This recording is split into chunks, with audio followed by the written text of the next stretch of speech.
Assalamualaikum warahmatullahi wabarakatuh. Selamat datang kembali di channel Belajar Geo. Lanjutan materi Geografi fase F kelas 12 Kurikulum Nasional tentang pengembangan wilayah dan tata ruang. Pada video kali ini kita akan membahas teori pengembangan wilayah. Namun sebelumnya jangan lupa like, subscribe, dan juga bunyikan tanda lonceng. Teori pengembangan wilayah ada beberapa. Antara lain adalah teori kutub pertumbuhan, teori tempat sentral, teori lokasi optimum, teori sewa tanah, dan teori polarisasi. Pada video kali ini kita akan ambil dua dahulu, yaitu teori kutub pertumbuhan oleh François Perrock dan central place theory oleh Walter Christaller. Yang lainnya akan kita lanjutkan pada teori pengembangan wilayah bagian yang kedua.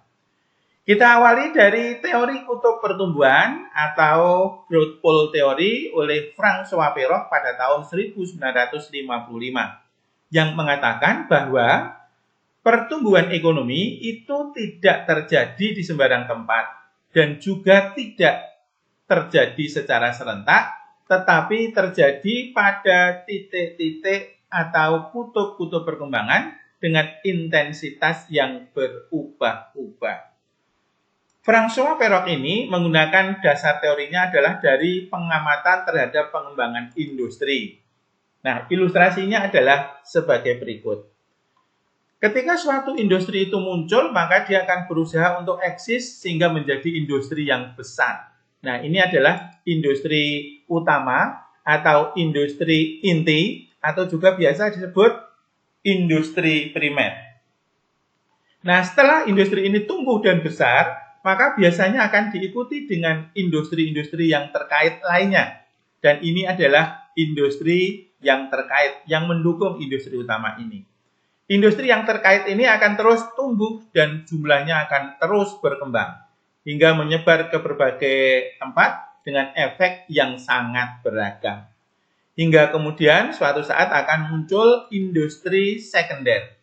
Industri ini relatif besar, tetapi tema topiknya berbeda tentunya, dan ini adalah industri sekunder yang juga akan diikuti oleh industri sekunder yang mendukung. Dan industri sekunder yang mendukung ini pun juga akan terus tumbuh dan terus tumbuh. Setelah sekian lama, secara alamiah, maka sebenarnya sudah terbentuk apa yang disebut dengan kutub pertumbuhan. Dan inilah kutub pertumbuhan yang terbentuk. Munculnya kutub pertumbuhan di suatu wilayah pasti akan mendorong, karena di sini sudah jenuh untuk industri, akan membuat para investor untuk mendirikan industri di tempat lain. Misalnya akan mendirikan industri sekundernya adalah di sini, yang akan segera disusul oleh industri sekunder yang lain. Sehingga secara alamiah di sini juga akan muncul pusat pertumbuhan yang kedua dan seterusnya. Begitulah kurang lebih ilustrasinya.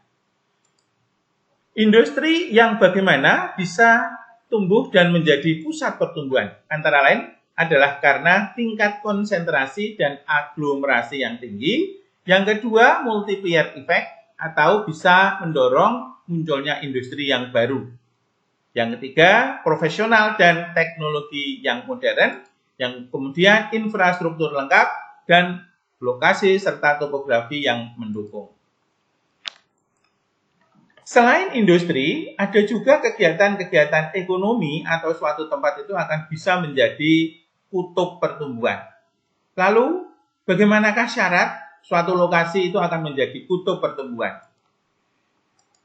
Syarat lokasi atau tempat menjadi kutub pertumbuhan antara lain adalah yang pertama, terdapat banyak kegiatan ekonomi yang saling bergantung. Ini antara lain ya, kita ambilkan salah satu contoh adalah pelabuhan. Kenapa saling bergantung? Karena syarat yang kedua, adanya multiplier effect atau efek domino, efek pengganda. Bahwa pelabuhan ini, kegiatan pelabuhan ini, pasti di dalamnya akan ada bongkar muat dari barangnya. Dan ini akan menimbulkan efek kegiatan ekonomi yang lain, yaitu transportasi. Transportasi barang yang dibongkar muat dari kapal tadi. Dan inilah multiplier effect dan akan terus berlanjut. Yang ketiga adalah wilayah yang berpotensi sumber daya alam atau sumber daya manusia yang tinggi. Ini contohnya, zaman dulu diawali dengan adanya kilang minyak di Pelaju, maka ini akan membuat Palembang menjadi magnet bagi wilayah di sekitarnya, sehingga menjadi kutub pertumbuhan di Sumatera bagian selatan.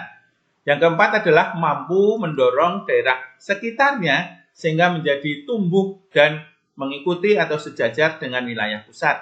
Seperti Jakarta yang membuat wilayah sekitarnya ikut terkena imbas dampak positifnya menjadi relatif lebih maju, UMR-nya juga menjadi lebih tinggi. Kita lanjutkan contoh kegiatan ekonomi yang memicu kutub pertumbuhan. Tentu yang pertama adalah industri yang ilustrasinya sudah kita jelaskan. Ini industri, ini ilustrasinya.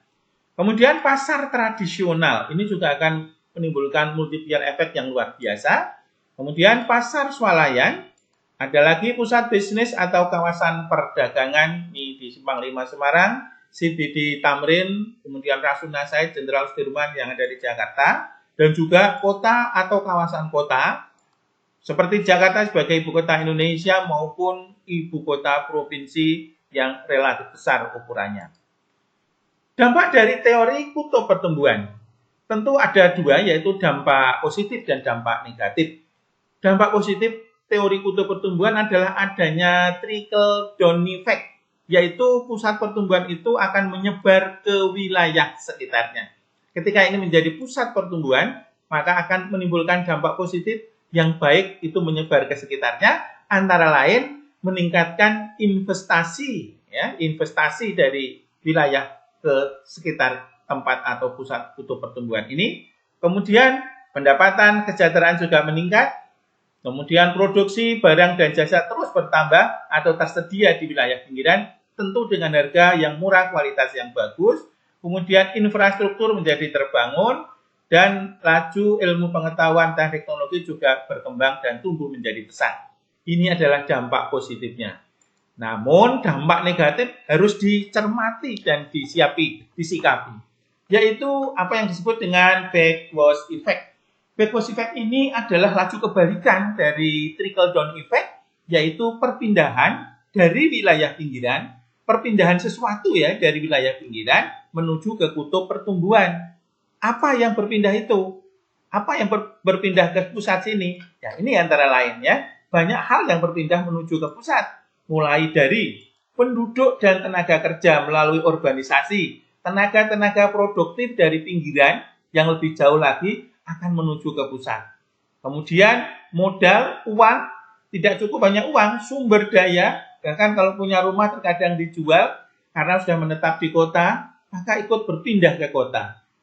Termasuk sumber daya pangan dan sebagainya juga ikut berpindah ke kota. Sehingga daerah pinggiran menjadi semakin sulit untuk berkembang. Inilah dampak dari teori kutub pertumbuhan. Yang kedua adalah teori tempat sentral atau Central Place Theory oleh Walter Christaller pada tahun 1933. Bahwa tempat sentral atau Central Place itu adalah suatu lokasi atau titik simpul yang dapat melayani kebutuhan masyarakat sampai pada wilayah tertentu yang berbentuk heksagonal atau segina. Inilah model dari Central Place Theory. Bentuk heksagonal ini adalah supaya mampu memberi pelayanan secara maksimal yang terjauh, asalkan tidak lingkaran, karena di alam biasanya tidak bisa atau sulit lingkaran. Contoh suatu tempat menjadi tempat sentral, bisa menjadi tempat sentral antara lain adalah ibu kota negara, seperti Jakarta ini Kemudian ibu kota provinsi yang tersebar di 38 provinsi yang ada di Indonesia, kabupaten, dan ibu kota kecamatan. Kemudian juga ada kota-kota besar yang di luar ibu kota provinsi seperti Solo yang sangat besar termasuk kota besar yang ada di Jawa Tengah dan lain sebagainya. Kemudian daerah tambang, ini tambang batubara yang ada di Bukit Tinggi dan membuat Bukit Tinggi menjadi begitu memikat daya pikat bagi masyarakat atau investor dari sekitarnya. Kemudian industri atau kawasan industri, pabrik dan ada CBD atau Central Business District seperti ini yang ada di Makassar, kemudian rumah sakit dan lain sebagainya. Asumsi teori tempat sentral. Syarat berlakunya teori tempat sentral Yang pertama adalah topografinya datar dan penduduknya tersebar merata. Yang kedua, tingkat pendapatan dan selera masyarakat itu relatif sama. Kemudian tiap orang berbelanja di tempat terdekat. Tidak ada pilihan untuk di tempat yang jauh. Dan yang keempat, sistem pasarnya adalah persaingan sempurna. Nah, dasar teori tempat sentral atau setiap central place teori ini akan bisa berlaku atau bertahan, itu harus memenuhi dua syarat. Yang pertama adalah range atau jangkauan, di mana adanya jarak maksimum seseorang di dalam berbelanja, tidak boleh melewati batas. Dan yang kedua, threshold atau threshold population, yaitu jumlah minimum penduduk supaya bisa menunjang keseimbangan dan kelancaran suplai barang. Prinsip atau model dari teori tempat sentral ini ada 3. Satu adalah K3 atau hierarki 3, disebut prinsip pasar optimum. Yaitu prinsip di mana satu pusat kota, satu pusat ya, misalnya biasanya kita asumsikan kota, itu di samping melayani wilayahnya sendiri juga melayani sepertiga dari wilayah di sekitarnya. Ini tempat sentralnya, dia melayani wilayahnya sendiri yang berbentuk heksagonal, dia juga melayani wilayah sekitarnya, yang jumlahnya tentu ada 6. Nah, wilayah sekitarnya ini hanya diambil sepertiganya saja, ya. Karena itu, ini sepertiga masing-masing, ya.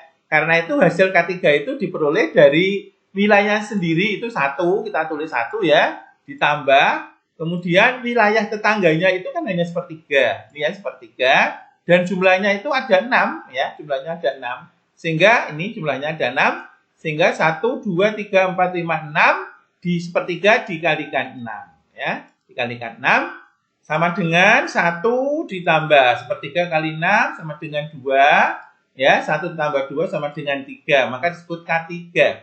Apakah betul ini sepertiga? Nah, coba ini kita buktikan ya. Kalau ini kita tarik garis ke sini, maka jadilah ini masing-masing sepertiga. Hanya saja wilayah ini dilayani oleh tempat sentral yang ada di sini, dan sini dilayani tempat sentral yang ada di sini. Untuk K3 ini disebut prinsip pasar optimum karena belum atau tidak adanya jalan untuk transportasi. Kita lanjutkan, yang kedua adalah K4 atau hierarki 4, disebut prinsip transportasi optimum. Di mana prinsip ini di samping melayani wilayahnya sendiri, juga melayani setengah dari wilayah sekitarnya. Setengah ya wilayah sekitarnya. Ini tempat sentral wilayahnya sendiri, wilayah sekitarnya terlayani setengah. Dengan cara wilayah tetangga diambil tengah-tengahnya, ya, yang warnanya hitam ini. Dan inilah yang merupakan wilayah tetangga yang terlayani. Sehingga 4 itu didapat dari 1 wilayahnya sendiri, kita tulis 1, ditambah ada setengah, ya, ini ya, ditambah setengah, kemudian dikalikan 6, ya, dikalikan 6, 1, 2, 3, 4, 5, 6, ini dikalikan 6, sehingga hasilnya adalah menjadi 1 ditambah 3, setengah kali 6 adalah 3, sama dengan 4, ya, sama dengan 4. Nah, 4 ini disebut prinsip lalu lintas optimum, karena jalan yang baik akan melewati atau membelah wilayah yang tengah, sehingga wilayah tetangga menjadi terlayani secara maksimal pula.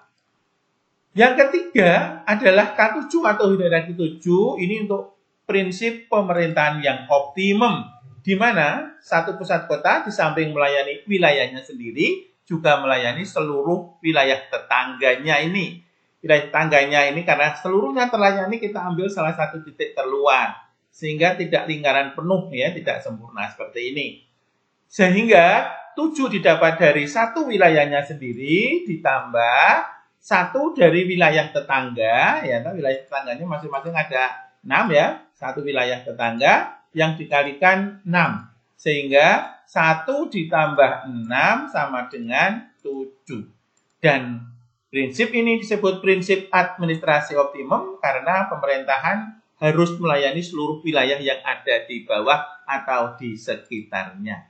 Terima kasih atas segala perhatiannya. Untuk memperdalam tugas ini, silahkan kalian pilih salah satu tugas proyek berikut ini. Dan untuk melanjutkan teori pengembangan wilayah, silahkan disaksikan pada bagian yang kedua. Terima kasih. Wassalamualaikum warahmatullahi wabarakatuh.